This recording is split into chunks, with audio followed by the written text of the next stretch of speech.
Well, good afternoon, everyone. Welcome, everyone joining us today. I was happy to see registrations for this event come in from around the globe. So I want to thank everyone for taking the time out of your day, your morning, your evening, depending on where you are, to join us. I'm Henry Smith, and I'm the marketing coordinator here at the Roper Center for Public Opinion Research at Cornell University. Your time is valuable, so just a few quick housekeeping notes, and then we'll dive right into the Roper archive. Because of the size of the audience today, we've muted participants and turned off video of the participants, but we really welcome and want and appreciate your questions. So if you'll use the Q&A button that's at the bottom of your, it's in your controls for Zoom, and ask any questions you want, we will make sure that we leave time for a question block at the end of the session. So go ahead and feel free to ask anything you want. The presentation is also being recorded. So if you want to share this with somebody afterwards, there will be a link for you to be able to share. So with that said, today's Roper Roundtable is focused on the Roper recently developed methods collection. And Roper's archive is built from 80 plus years worth of research provided by our data providers. But in conjunction with the Roper Transparency Initiative, the Roper Center's board of directors recently broadened the scope of the archive's acquisition targets, and in doing so, created this new collection. So with that said, it's my pleasure to introduce Roper's Director of Data Operations and Communications, Kathleen Weldon, and she's going to discuss the Roper recently developed methods collection. Welcome, Kathleen. Thank you, Henry. Welcome to everyone today. Again, thank you for joining us.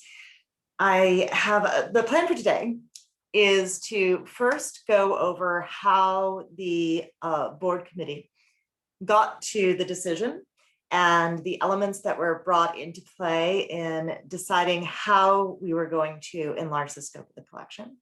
Then I'm going to show you what it looks like on our website, so how you would find this data and how it's displayed. And then I'm going to go through the elements of the Roper Transparency Initiative, Transparency Project, which really is intertwined with the acquisition of recently developed methods. They are so deeply connected, you cannot have one without the other. And so understanding the Transparency Project will allow you to understand the data within the new collection. So I am going to share my screen. Give me just a moment here so I can get into my PowerPoint presentation. Yes, start please. There we go. Okay. And so, Kathleen, just so you know, your sharing is going fine. I can see your screen. Thank you. Always good to know. It would be good to have a verification. I hate to go through the whole thing and find out you're just looking at my face. So the Roper Center did not have a formalized acquisition policy until 2002. Basically, the standard was the best of its time, but that cast a very wide net. And the focus was more on which are major polls than specific methodologies. So varied methodologies depending on the parts of the world, and of course, depending on the time frame in which the polling was conducted, because obviously we have data in the archive that goes back to the earliest quota polls in the 30s. So the policy that was adopted in 2002, when it was decided that we really need to have more of a structured policy for acquisitions, was based on both methodology and disclosure. So what did that look like? Well, for methodology, it looked an awful lot like the decisions made by the New York Times. This is 6 years after that. Nothing much had changed. They were still emphasizing probability samples, as did we. So you had to be based on probability in order to come into the collection. And there were no online polls, but at that point, there were not yet probability-based online polls. Those did come along and were included. and interactive voice response, or as they say, robocalls, were not acceptable. So we had these limits on the methodology. We also had requirements for disclosure. And those were very basic. They were very much what APOR set as basic disclosure information back in the late 60s. It was the stuff that you would see on virtually every top line by any reputable pollster. So you'd see the survey organization, the field dates, the geographic coverage, the sample size, the population, the question wording, the mode, and just enough information about the methodology to ensure that we were meeting those methodological criteria. So it looked very much like what you would see in a release that had this statement at the bottom of it, which you used to see all the time. These statements conform to the principles of disclosure of the National Council on Public Polls. We were in alignment with the field at the time. But everything changed. Now, I've looked at the list of attendees today, and there's a great variation across backgrounds. There's polling people, there's academics, there's librarians. And so some of you are going to be all too aware of how polling changed. And some of you might be less familiar with the many ways that polling changed since 2002 or even 2008. The increasing use of internet by the public and then by pollsters was a huge change. The advent of cell phones and then of smartphones carrying the internet in your pocket. The caller ID that kept so many people from answering the phone when a stranger was calling. The plummeting response rates, which caller ID was part of. There were many other elements as well that left people nervous about the possible biases that could be developing in telephone polls as a result of people simply not answering the phone anymore. And so you saw changes. And one big change is from the New York Times. So in 2014, the New York Times took the plunge and moved to a non-probability based online poll with YouGov and CBS News. This was big news in the polling world, as many of you know. It was a very big deal. It was the beginning of the tidal wave, really. And it was the beginning of a very gradual loss of consensus within the polling community, the idea of a gold standard, that there was one way that you would get the best of all possible polls. There's still some agreement about the wrong ways, but probably not a full agreement about the best ways. And after the Times came so many others. So we started to see more and more and more and more organizations conducting polls in a broad variety of ways. But these new polls, we needed to include them.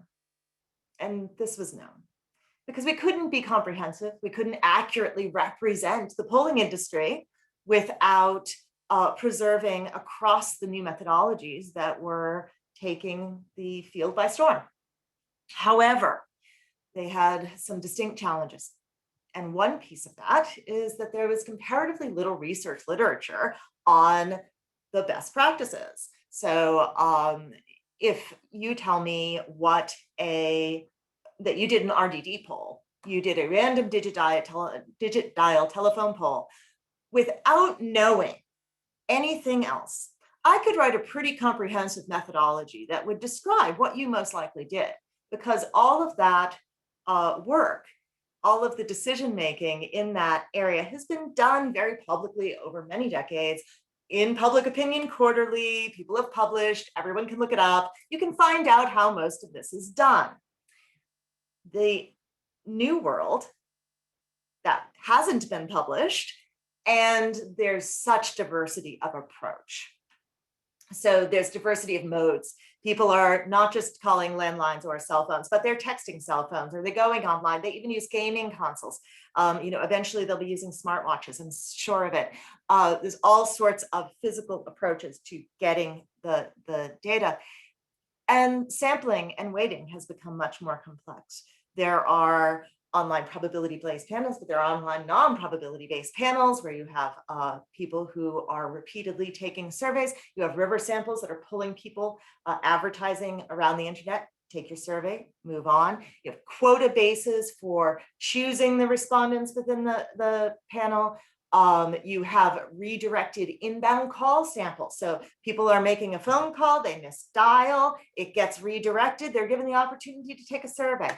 They have matched samples where they make a complex selection from a probability sample and then match those respondents on a large number of demographic features to respondents on a panel, and then try to get themselves a representative sample by doing that matching. Very complex weighting schemes on propensity to be online or to answer a survey, as well as a range of demographics. There are many, many ways that people are doing this work.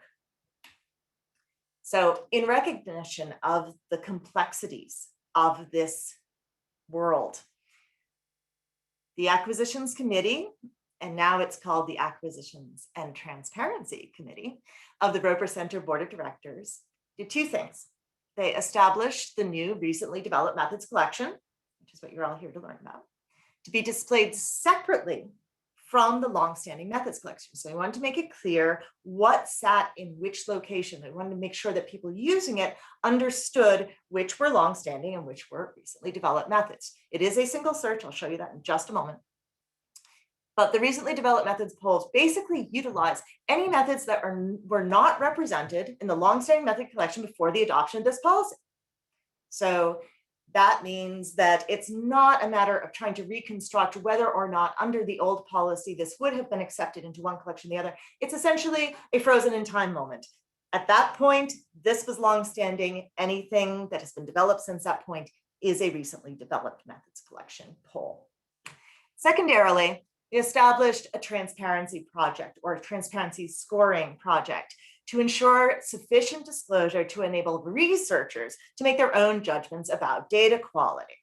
So that means far more information. And again, this is following a broader change in the field of public opinion. It's very tightly tied to the APOR Transparency Initiative. And it is intended to allow people to read about these new methods and understand these new methods and make their judgments and improve upon them, to use this as an opportunity to increase the quality of recently developed methods and build up the quantity of research being done on those methods.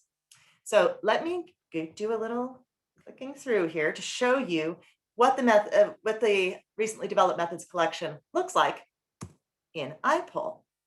And please work. There you go. Okay. So most of you have probably used iPoll, but some of you may not have. So iPoll is the name that we give to our data set catalog and our question database. And these two things are available through the same search. This is a new development in the last year. We've unified the search. So there's a single search that searches across the questions and the data set catalog. And they are not the exact same thing. So I'm going to show you that in just a moment. There's two results. So I'm going to go back. I'm going to take a moment to remember the Democratic primaries. I'm going to look up Michael Bloomberg. It's really just because I want to get to a certain poll. Okay, so this is the sort of result that you see in the catalog.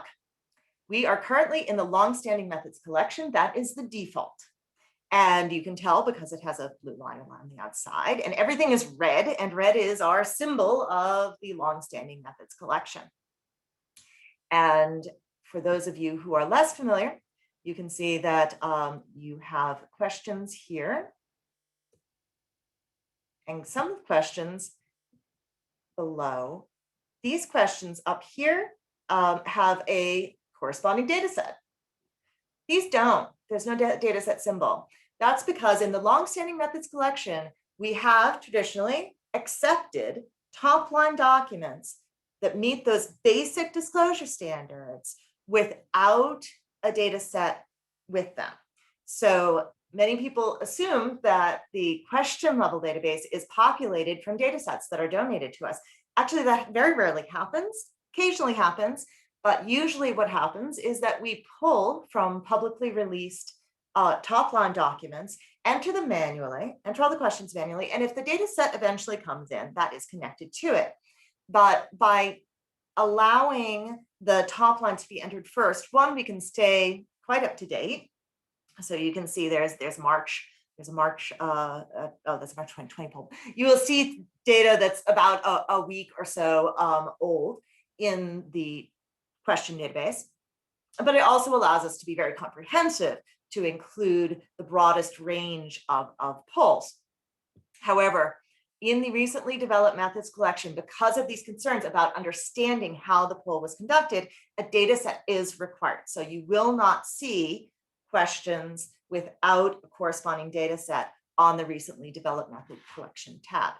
So just to give a review for those of you who have not seen the new system or have not been in iPoll at all, or not in a long time anyway, you can click through to see the question and all of the core information that you need. Again, this is looking at those standard disclosure items. So you can see it's right here, the organization, the study dates, the sample size, geographic, etc. We have a nice little chart, and we also place the question as in the context of the other questions from the same release. So each of those are available. There's further study information over here that you can grab and view. For example, you have margin of error there might be usage notes, weight variable, location, etc. There's a citation generator, so you can export to your various programs, or you can copy and paste citation text. And there's your downloads, where you can download your data set files and documentation. Okay, but let's go back to the search results. That's long-standing methods. This is what's new. You can simply click over, so if you don't have to search again. But now you're in the recently developed methods collection. And you can tell because it's orange. It's orange, so it's very easy. There's a very clear distinction. If you're in orange, you're in the recently developed methods collection. And you see every survey that you find in this collection will have the associated data set. Otherwise, it's essentially the same. You can still click through and see the question. You can still get your chart. You can still get your basic information, your study information, your citation, your download, where that will always have that data set file, the documentation, where it's going to have all the information that you can get an overview of on the transparency score page. Now, the transparency scoring is available for long-standing method polls that were conducted after January 1st, 2019. If the fieldwork occurred after January 1st, 2019, long-standing method collection polls will also undergo this transparency scoring process. Currently, it is not visible on the screen, but it will be in the documentation. You can download that transparency document from any of those polls. So it's there. Eventually, it will be made visible. We were building this new piece anyway, and it was easier to implement that change immediately. But our IT guys will get around to it. It'll happen soon. So if you are looking at this, you can see there is the study you're on. So this is study-based. It is not organizational. One big difference between the transparency scoring in Roper and the transparency initiative at APOR is that we're working on an individual study basis. We are not trying to say that everything a particular organization does meets a certain level of transparency, because they can vary quite a bit. You can get one release that has very limited information and another that's very complete. So the organization, the particular survey, that's the archive number there, a score that is a proportion of information provided to the possible information provided. So of each of these elements, how many were included as a proportion of how many were applicable to this particular survey. And there is a bit of weighting. The core elements count for more, twice as much as the additional elements. And the calculations and the categorization is available down here. And you'll see that basically everyone who's giving their data set to the Roper Center is already meeting a really high level of transparency. So our categories are essentially meets requirements, exceeds requirements, and greatly exceeds requirements.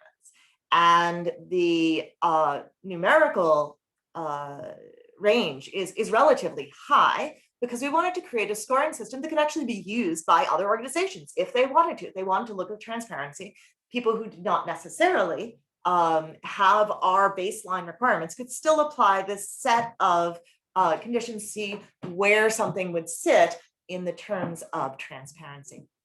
So I'm going to go back to my PowerPoint now and talk a little more about the transparency elements. But first, a reminder. The scoring means that the disclosure items were or were not included. It is a measure of how much disclosure is in the documentation for a particular data set or study. It is not an indicator of data quality.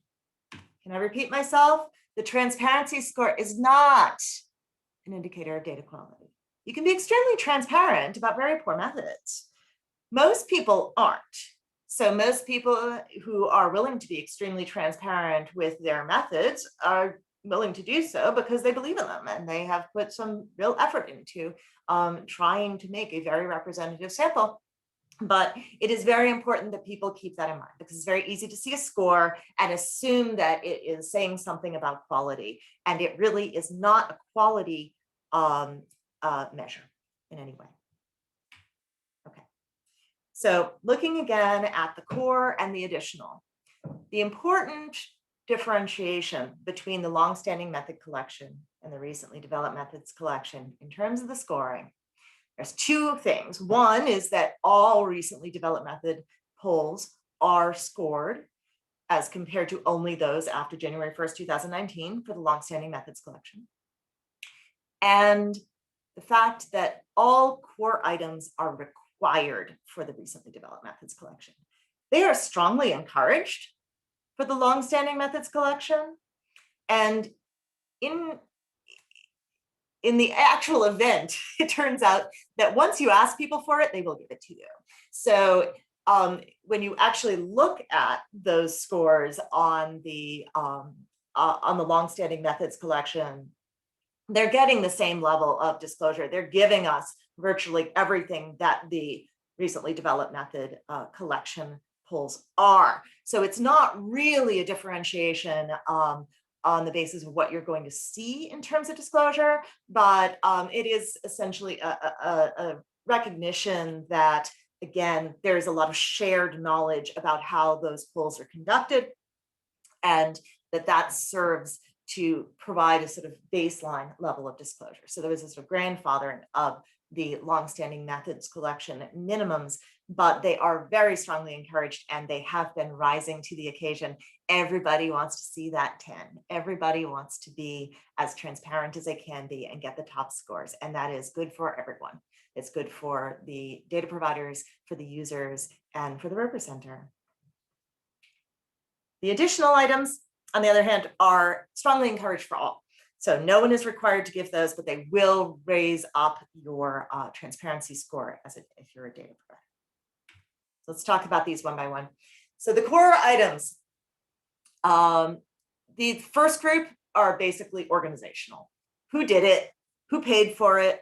The survey organization is the fieldwork organization.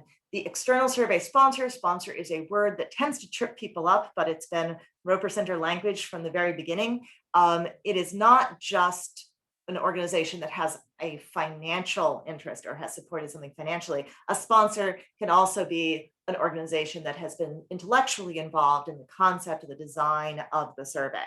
So we need to know about those organizations. There may also be a grant funding source. Sometimes that source might also be a survey sponsor. They've been deeply involved. Sometimes it's that there is some amount of grant money supporting the organization that then ends up being recognized in the financial support, but in a much less direct way. Here we come back to those very basic disclosure items: the universe, the collection dates, the geographic coverage, the mode, and the sample size, things that we've been seeing since the 60s in the releases of data, and we continue to require. Here's where we get much more in depth. This is where there's change. So once upon a time, in 2002, we were requiring only enough sampling information to ensure that we understood that you met the methodological criteria. Now we're asking for that to be elaborated extensively. Sampling frame, sampling procedure summary, and overall explanation, but also the information at the respondent level. So what that might look like in a RDD poll, we need to know how you chose the respondent within the household. Did you just talk to whoever answered the phone? Did you use most of the recent birthday? Did you use oldest woman, youngest man? Or if you are selecting respondents from an online panel, we don't just need to know how you recruited the members of the panel. We actually need to know, how did you select the people who are going to answer that particular survey? So this particular respondent level sampling procedure. And then finally, this all comes together into something that we are describing as its justification for claims of representativeness. Why should we think that this represents the universe that you are trying to target? And for most of the probability polls, probability is the justification. There's a theoretical basis in a probability-based sample. For most of the non-probability polls, the justification is held in the weighting. It has to do with using weights to match the sample that they know may have gaps with the nationally known targets in order to make that sample fully representative. And so all of these elements are deeply intertwined. It is sometimes, depending on the methodological statement, a little difficult to tease apart, but we do our best, and you do end up with a lot more information about how the survey was structured. And speaking of that weighting, this is another place where it's much more extensive than it used to be. So the weight variable location within the data set, we have always required with data sets to be able to see that variable location and make sure you can use the data set. However, now we want to know, how did you construct it? We need to know which demographic or other variables you used in your weighting. And the non-probability polls tend to use a lot more variables in the weighting. It's not consistent. There are some extremely complex weighting schemes in probability-based polls, particularly if they're looking for a narrow sort of subpopulation. And there are some non-prob polls that don't use this extensive weighting, but on average, you see a lot more variables, and sometimes pulling from many benchmark sources. So that's something else we need to know. What was your benchmark? What did you try to match your variables to for weighting? And you can't just tell us the census, because as I'm sure all of you know, the census has many products. It's a very different thing to say I used the 2010 census, or I used the recent state estimates or American Community Survey. We need the details. We need to be able to go to that document and see the numbers that you're matching to. Then we come to the one that confuses people the most, just because it's a little bit more complex. We need the response rate. If you can, based on your methodology, calculate an APOR standard response rate. So those standards have been set. Again, it speaks to that sort of long-standing methods that have a shared set of standards. You can also include, excuse me, you can also include, instead of the response rate, the disposition code sufficient to calculate the response rate. You don't get credit for giving both. It's either one or the other. But a lot of the materials that we're receiving do not fit into the APA response rate standards. There is no set standard for how to calculate a completion or participation rate for an online river sample poll. It just does not exist yet. We don't have that type of standardized calculation. So in that case, you have to provide both that rate and how you calculated it, so we can understand what you did. And again, that's the running thing. We need to understand what you did. So these are pretty basic, the survey languages. Translations are not required. You don't have to send me that Spanish version of your questionnaire, though I will be deeply grateful if you do. But you do need to tell me whether or not the survey was conducted in multiple languages. And it's surprising how frequently this is not described in public releases, even when you would expect that it would be highly relevant. For example, a California poll about immigration that was not conducted in Spanish would have some pretty clear coverage issues. But it is not always provided, so this is something that needs to be described. And finally, the full question wording. We have always required the individual question have the full wording available. So to get in, even at the top lines into IPO level, you need to give us absolutely the full question wording precisely. However, what we did not include at that point was the requirement for all interviewer instructions, introductions. So if you start off with, I am calling from such and such an organization and I want to talk to you about the election, we need that language. And if you're doing an online poll or you're doing an in-person poll and you want to show a photograph or a chart or a map to your respondent, we need to see that item and be able to include it in the documentation so that people can see what that is. So this is one place where I do sometimes see a difference between the recently developed methods collection entries, which require that all of this be given, and the long-standing methods collection where they're very accustomed to sending the top line document, which often does not include that material. And we are trying to change that culture and that expectation.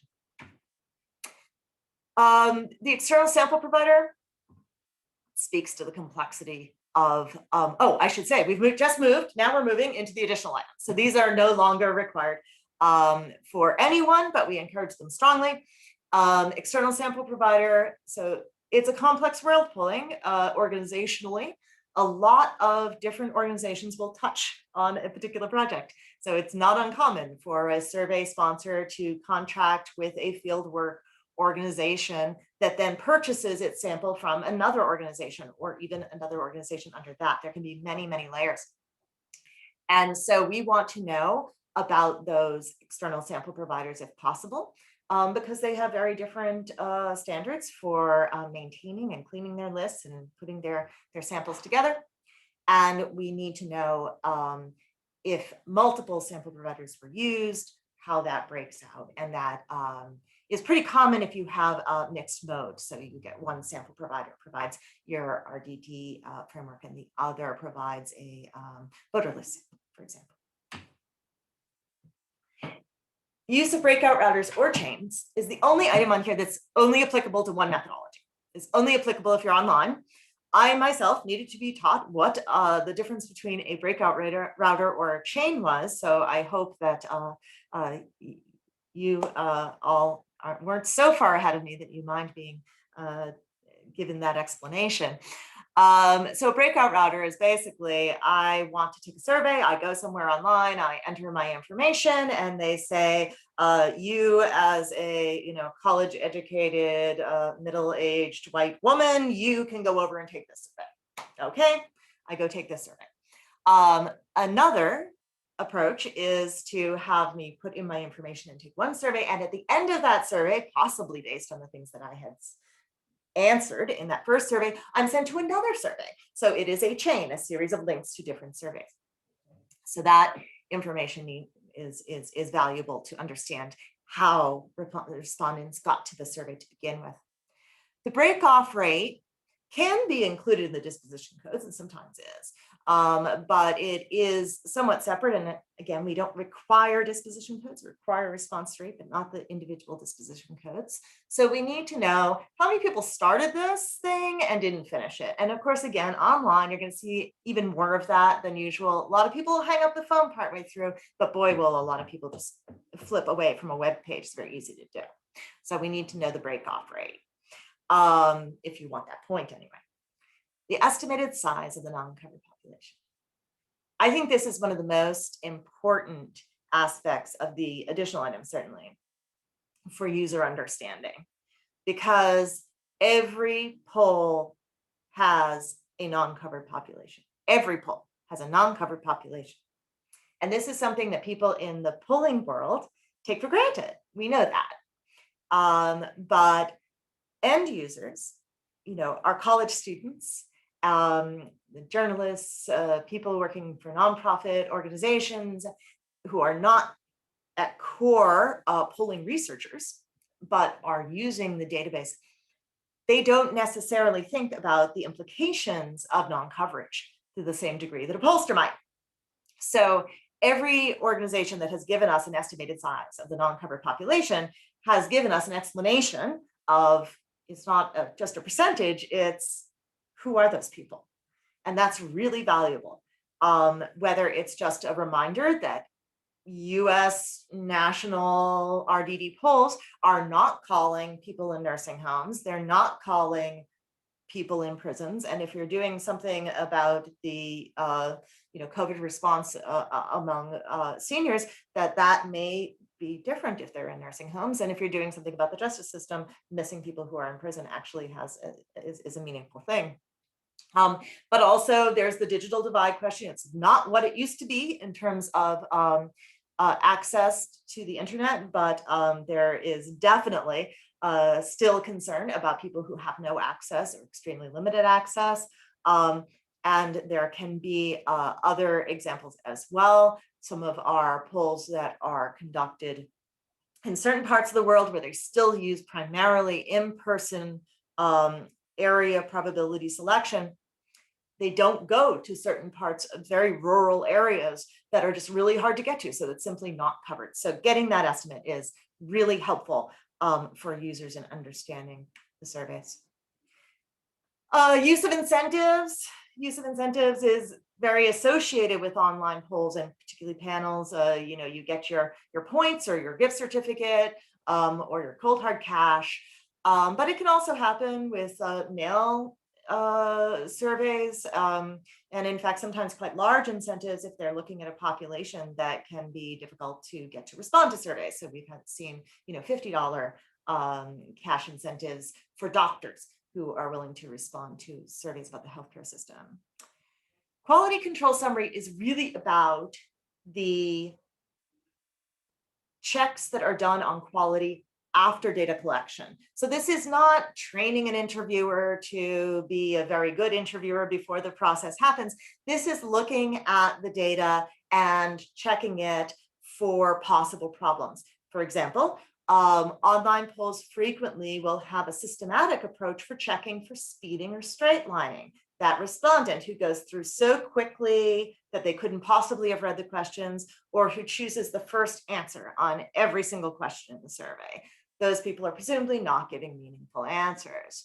But we also, again, those area probability polls, the in-person polls where they are going and interviewing, often what they will do is send out a supervisor to check on the work of the individual field interviewers. And there are times that an entire interviewer's set of collected data needs to be removed because it's simply not matching the information that the supervisor has verified. So re-interviews like that would be another example of a quality control check that could be described in this area.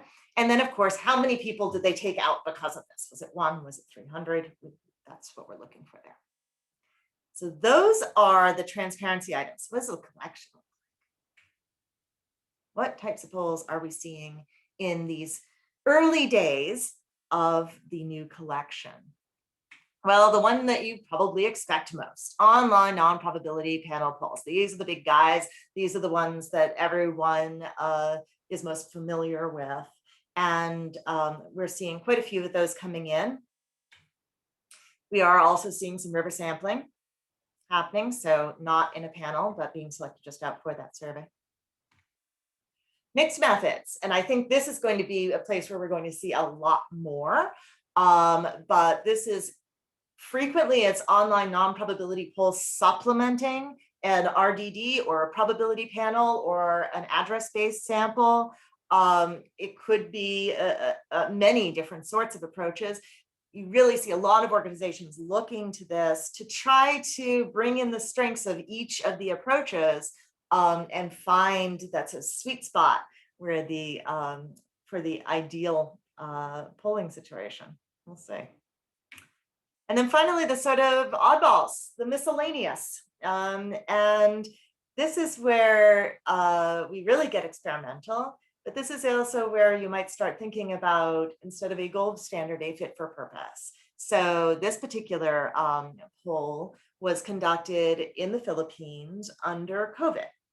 So the usual methods, LALO does very high quality in-person area probability samples. They did not have that option. You couldn't go door to door and select people in under a stay-at-home order. So they used information that they had on their respondents. Facebook is very widely used in the Philippines, and they did the best they could under the circumstances, and they were highly transparent about exactly every step they took. So you can look at that and decide whether or not it's valuable. Understanding that there are limitations, but also understanding that under the circumstances, those limitations may have still given you the best data was possible for that time and place. And next question, how are they doing on that transparency scoring anyway? So, the bare minimum is going to, in the recently developed side, is going to be something like an 8. That'll get you your core items. How are they doing? Just to look at the examples that I showed on that page, I would say they're doing pretty well. I would say they're doing very well.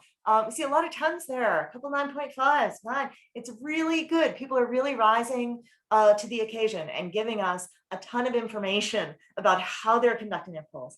And that is going to be, again, good for the polling world, good for our users, and good for our data providers ultimately, because it's going to improve the quality of polling. We hope this is what we're aiming for.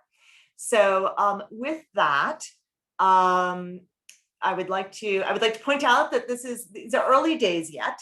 So we've only been just starting to get things visible. We first started to publish and make visible on the site and searchable on the site recently developed methods polls in September. We have a number that we have received that we are in processing, and we are talking to a number of data providers or potential data providers and trying to get more on board. But if you are yourself part of a project or work for a company that does any sort of new method, we would very much, I personally would very much like to talk to you about getting that data in. If you know about an interesting organization or project or poll that you would like to see, please let me know, and we will make the request. We will reach out to that data organization and see what we can get in. So with that, I would love to take questions if people have them.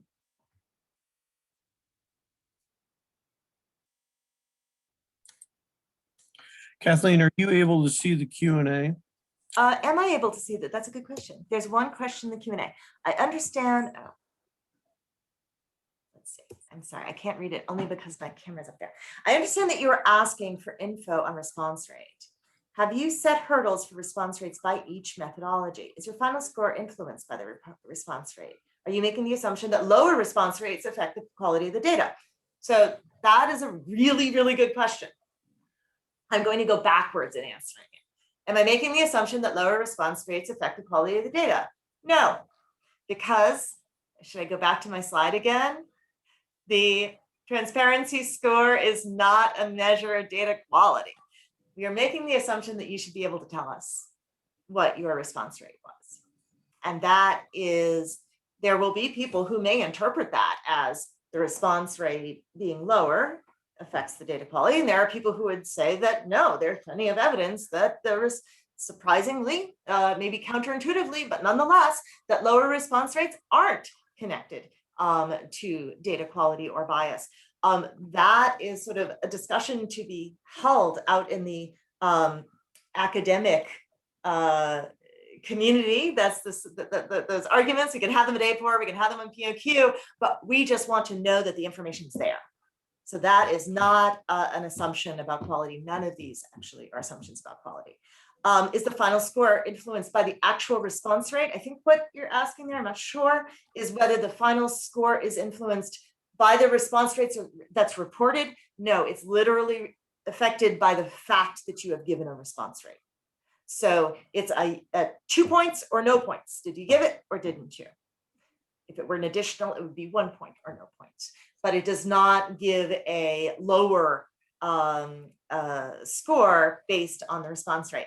And there are not hurdles by each methodology. We're actually being relatively, because there are no standards, essentially, no unified standards on completion participation rates. You can, we ask data providers to describe what they did. And in some cases, they're working it out for the first time when we ask them for it. They're looking back at what happened and they're creating something because they hadn't reported a completion rate to that point. But as long as they tell us how they did it and what they think the completion or participation rate should be and why, we are not trying to make a judgment of whether that's the right way to calculate the completion or participation rate. Again, that's a discussion for the journals and the pollsters and the academics to have among themselves. We just want to know that you gave it to us and somebody can understand what you're saying. Okay, and we have another question. Do you archive completion rates for surveys conducted under longstanding methods, or do I still need to call each survey house for that information? We archive response rates. Almost everyone, I think, is giving us response rates at this point. I don't think there are any, there might be a couple gaps there. And many are giving us full disposition codes. So whether or not that is exactly what you're looking for, you should be able to work out the completion rate from the disposition codes. Yeah, depends on how you want to define completion rate. Okay. Jason Travis. Can you search iPoll for a specific transparency field responses? For example, can you search for studies that employ a particular type of sampling method or data vendor? The search does not seem to be permitted in the expanded iPoll search window. Not yet. Not yet.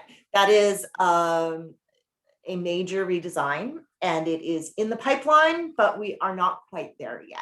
So I will say that if you have a particular research project where you really want to see that information, we can try to work with you on that because some of that is already collected. Two things to think about. One, it's just the search building. It's the sort of IT side of this that needs to get there. But the second piece is that some of these transparency items are only going to be included from when we started collecting that metadata. So right now, we could implement, once IT were to do so, mode search, because we've always included mode in the pieces of information. However, the new things that have been added from the transparency scoring, we've included them on the new things that are scored, but we've got 34,000 studies back in time where that information may or may not be locked away in the documentation. And depending on the time period, it's probable or highly improbable that we would be able to get some of this information. So we do have some plans to try to backfill information the best we can. But realistically speaking, you're never going to be able to go in there and look at all 34,000 studies by response rate, because we are not going to have the response rates for the vast majority of the historical collection. Do we have other questions? Oh, yes, we do, but I have to scroll down here. Hold on. You may indeed follow us. I'd be happy to talk to you about what we can and can't pull on the methods side. And it is one of our goals, really, to try to make more of that information, not just, and here's, I'm putting on my archivist hat here, but not my polling hat. To get that into the metadata is a lot of work. But once you get it into the metadata, it's operable. You can use it. You can sort by it, filter by it.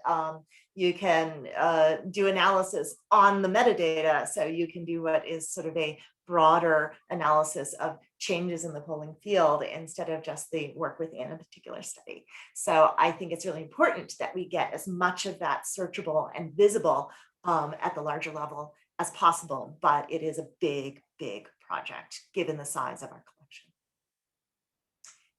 Anyone else?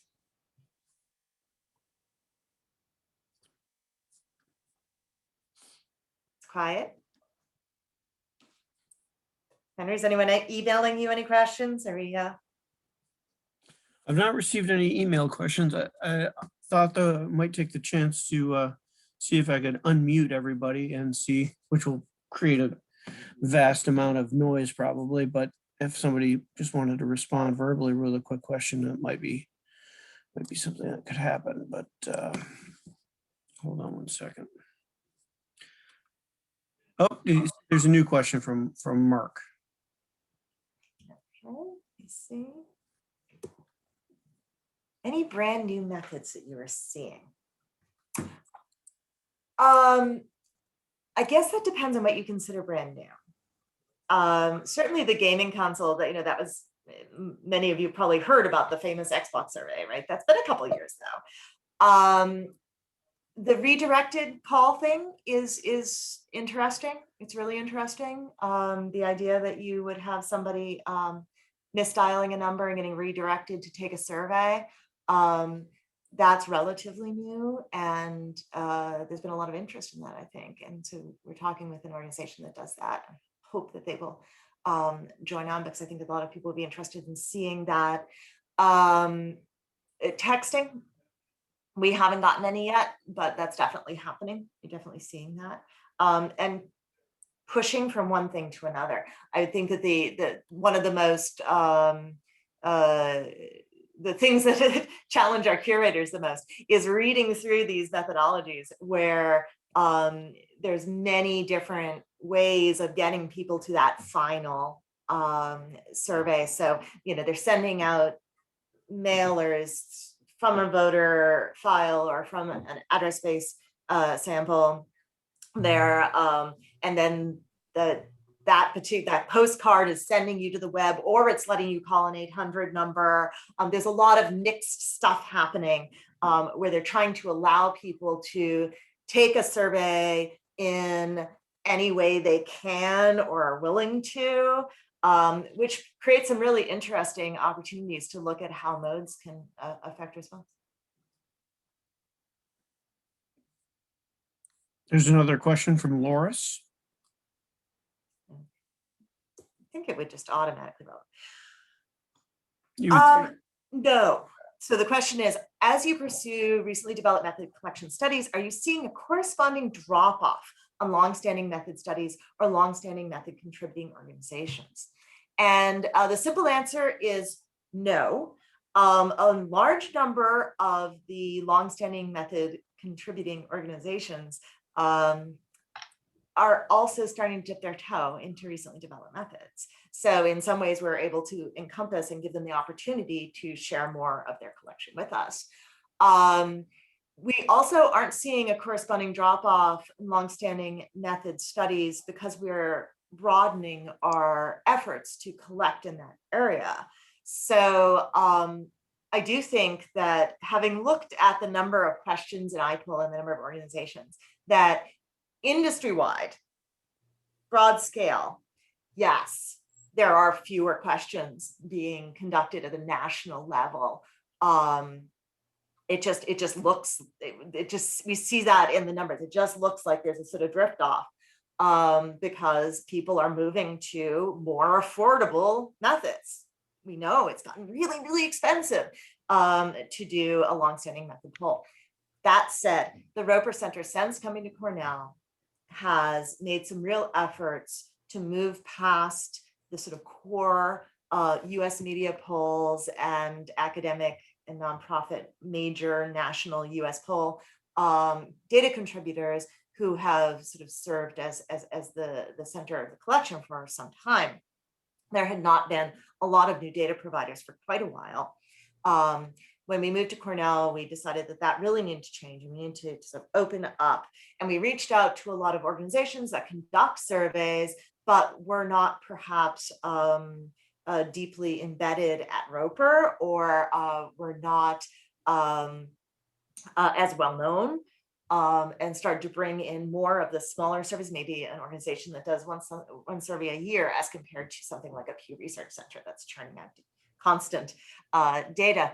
We've also recently opened up, we've always collected state level polls, but it's been quite a minor piece of the collection comparatively in the last couple decades.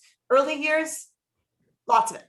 But then it sort of drifted off as there was a real focus on US national polls. And we looked around and saw that a lot of state data is getting lost. A lot of state polling organizations are small, they're centered at academic institutions or at newspapers. We know what's happening to small polling organizations on academic campuses, and we also know what's happening to small newspapers. They are going away. And what happens is these projects are there and then they're gone, and then they're there and then they're gone, and they exist in somebody's hard drive or a flash drive, or they're just lost forever. So we've really made a lot of effort to reach out, and we've been building out that state collection. And then recently, very recently, just a few weeks ago, we started to make state question search available to try to expose that collection more, bring more people in. So because we've expanded, we've also done a lot more global collections. So we have 3 providers in the Philippines, we have a provider from Hong Kong, we have providers in Chile and Mexico, and we're getting a lot more data from around the world. So we're continuing to get a lot into the longstanding method collection, more than ever before. But it's not being affected by the recently developed methods. It's just a chance to open it up to more and more. Just so everyone's aware, I've made you all able to speak. If you want to unmute your microphone and ask a question verbally, now's your chance to just not type. Or if you have a comment, not a question. If you have a comment, not a question. Now accepting comments, not just new data providers, but accepting comments.